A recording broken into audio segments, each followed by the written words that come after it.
பின் நரகத்தை விட்டு அவரை பாதுகாப்போம். நரகத்தின் அதிகமானவர்களாக நான் கண்டேன் என நபி ஸல்லல்லாஹு அலைஹி வஸல்லம் அவர்கள் யாரை கூறினார்கள்? அதற்காக காரணம் என்ன?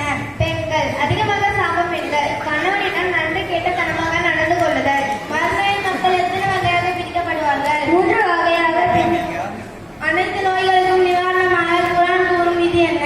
உண்ணுங்கள், பருகுங்கள், இன்னும் அதில் வரம்பு கடந்து விடாதீர்கள். சொர்க்கத்தின் வாலிபர்களின் தலைவர் யார்? ஹசன் ரலியல்லாஹு அன்ஹு அவர்கள், ஹுசைன் ரலியல்லாஹு அன்ஹு அவர்கள். சொர்க்கத்தின் பெண்களின் தலைவி யார்? அன்னை ஃபாத்திமா ரலியல்லாஹு அன்ஹா அவர்கள். குர்ஆனை ஒன்று சேர்க்கும்படியில் வீட்டில் இருந்த நபித்தோழர்கள் யார் யார்? 4 சஹாபிகள். 1 ஷைதத் இப்னு சாபித் ரலியல்லாஹு அன்ஹு. 2 அப்துல்லா பின் ஜுபைர் ரலியல்லாஹு அன்ஹு. 3 சலபித் இப்னு ஆஸ் ரலியல்லாஹு அன்ஹு.